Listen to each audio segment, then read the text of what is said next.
Naise Nation actually wasn't our creation. We have a friend who lost a daughter at a very young age in the prime of her life. And to kind of remind us that each day is a gift and to honor her memory, he's given us all these bands to put on our paddles. And it's a really great example of the pickleball community. You know, we get together, we're very competitive with each other, but we screw around a lot. Right. But at the end of the day, at the core, it's about relationships. So we're all part of Naise Nation. Awesome. And he blessed us with that honor to carry on her memory during this tournament. And it's been a blessing. Yeah, and We believe that we've had that angel watching over us throughout this whole tournament. Yeah, we haven't swatted each other once. So, I mean, that's a miracle. And we have our little Salute. that we do for her as well. So you came into the championship day undefeated, and you had a pretty dominant performance throughout the first bracket. When you look at the contestants that are left, the players that are left, any strategy you want to share with us of how you're going to win, how you're going to beat them? Well, our strategy is we don't have one. We want to play within ourselves, regardless of who the opponent is, and try to navigate everything the best we could. I think that's why we were undefeated on the first day is, the wind was an equalizer, and I think on that particular day we navigated the wind better than our opponents. But today we're going to have to up our game. We should really come up with a plan. Do you have any suggestions for us? But actually, Take off your nails. No. Okay, this interview is over. One thing that I always try to do is get my serves in, because I was taught that's a free thing. You have no competition. And I always say 100% commission because it's like losing money. And being a realtor, I don't close, I don't get paid, I don't get the ball in, I don't get a point. And then he gets upset. But truth be told, she's only been playing our sport for 3 months. And this tournament was the first time that we actually played together as a team. And so she was outstanding. Anytime we step foot on the court, she is the hardest working out of the two of us. How did you pick each other as partners? Oh. I think it was fate. Tell the story. It's funny. The process of us becoming partners was we saw a post on Facebook. Mm-hmm. And I just put hey, I'd love to do it. Any partners? And then he chimed in and said, me. Tell him the when you had my balls in your hand story. That's how we first met. That's how we first met. Okay. I thought we were talking about the tournament. Are we getting personal now? Yes. Okay.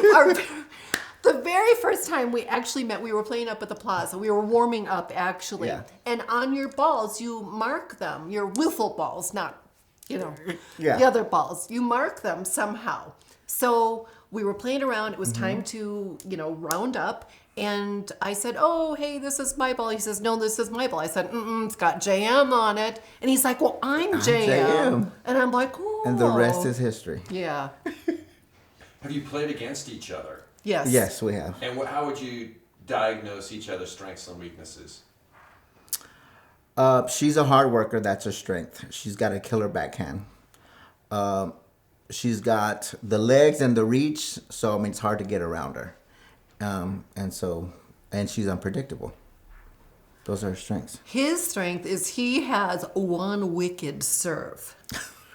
And he does not stop. He will chase. Lobs are usually my job, but anything else, he's got that low center of gravity. He can move like a little Pac-Man. Well, I'm already low to the ground. Well, I just said that. Okay. For God's sake. Good grief. Hi, he is going to do the interview now. So how did you both discover pickleball? Oh, that's a good question. Would you like to take this one first, your discovery? Okay. Well, taking you back some on how I discovered pickleball. First, I had to discover myself. For 41 years, I lived a life for my family. I was always a people pleaser. And I finally decided at age 41 it's time to be selfish. I gave myself permission to be selfish. So I moved to Vegas, and whatever fit in my yellow car, that's what I brought with me. And then shortly after, 6 months after being here, with no family, I was diagnosed with cancer. And so having to climb that ladder, trying to, find my support network, trying to, I didn't give myself permission to give up, because I could have. It would have been very easy not to get up and go to work. And then I found pickleball. And that was the game changer for me, because you can create such a good support network, meet awesome people. That's how we met our mentor, Mike Hare, whose daughter we're honoring during this tournament.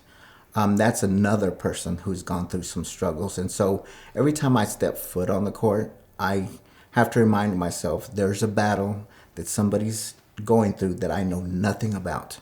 And so I want to add to that. I want to be kind and, to give back what pickleball has given me. Bravo, isn't it? I know, right? Okay, my follow-up is going to be so underwhelming. I was on vacation. One of my classmates said, hey, I'm going to go play pickleball. And I'm like, I thought that was kind of like an old person sport, but I'm an old person, so I thought, what the hell? And I loved it. And when I got back from vacation, I sought out a group that fostered newbies. And It's a good word. yeah, the name of the group that fosters the newbies is the New Dinkers, which of course makes everybody giggle. So have you made any plans to travel or play pickleball? You've done that, it sounds like, a couple times, JoAnn. So is there anything in your future around different vacations or something centered around pickleball? I think for me right now, the challenge is to enter more tournaments. So this past Saturday is my second tournament that I entered since the first one was a year ago. And this was my second tournament. And so, a lot of it can be overwhelming. So, I have two goals every time. Is to show up, because sometimes it's hard to show up. And the second one is to work on one skill when I show up. And so that way I don't set high expectations or things like that. And I get a lot out of it. So I guess the goal for me was to enter more tournaments. As far as my travel plans in pickleball, I don't really have any travel plans right now, but I'm kind of an impulse person. And I have several paddles, so it's easy to slide them in. I will find a court anywhere.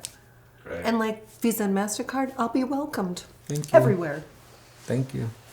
So, JoAnn, it's really noticeable that you have very long fingernails. Do they ever get in the way of your ability to play pickleball? Oh, you mean these nails? Of course not. A lot of people ask me about them. What do you do? How can you play? And I just tell them, watch and learn. So you guys have great chemistry, and you've only played for a short period of time. Yes. So what do you attribute that to? Her. I would attribute it to I am a complete extrovert and he is an introvert. And I don't think I would have enjoyed this process had I been with another partner. I do not. And when she found out it was going to be, some competition involved, she was honorable enough to say, hey, if you want to find a different partner, a better partner. And I was just like, absolutely not. I'm not here. We are not here to supplement our income. We're here for the experience. And she has taken me for a ride. I actually, To say the least. The poor guy. So I text him, it's reality TV and, we want to be colorful characters. Well, I do. So I texted him and said, hey, would you wear a pimp hat? And he's like, what's a pimp hat? And I was sending him like the dollar bill necklace, like, hey, how about this? And then last night I'm like, how about a fur coat? He's like, will it fit? By now he's got like this little bull ring and I'm like, let's do this. He's like, oh yeah, let's do it. As far as courts, I'm kind of like a court hoe. I mean, anywhere I go, like, I go to Sunset, go up to the Plaza, Cougar, although Yeah. She drugged me to the Cougar Court the other day. She was like, you want to play? I found this spot called Cougar Court. I was like, Excuse me. Because I love the name Cougar. You know? It was fun. Yeah, and then Black Mountain. Those are kind of like my favorite ones. What about you? Well, I think I'm pretty particular for Sunset because I play in leagues a lot in Sunset. So that way I don't have to try to, rounds people and find a court. Everything's reserved. Everyone that shows up that wants to play, everybody's competitive. So We just paddle in. It's not like you need reservations. Well, I thought you just walk in. You just take Oh, over. yeah, I do. Oh, okay. Yeah.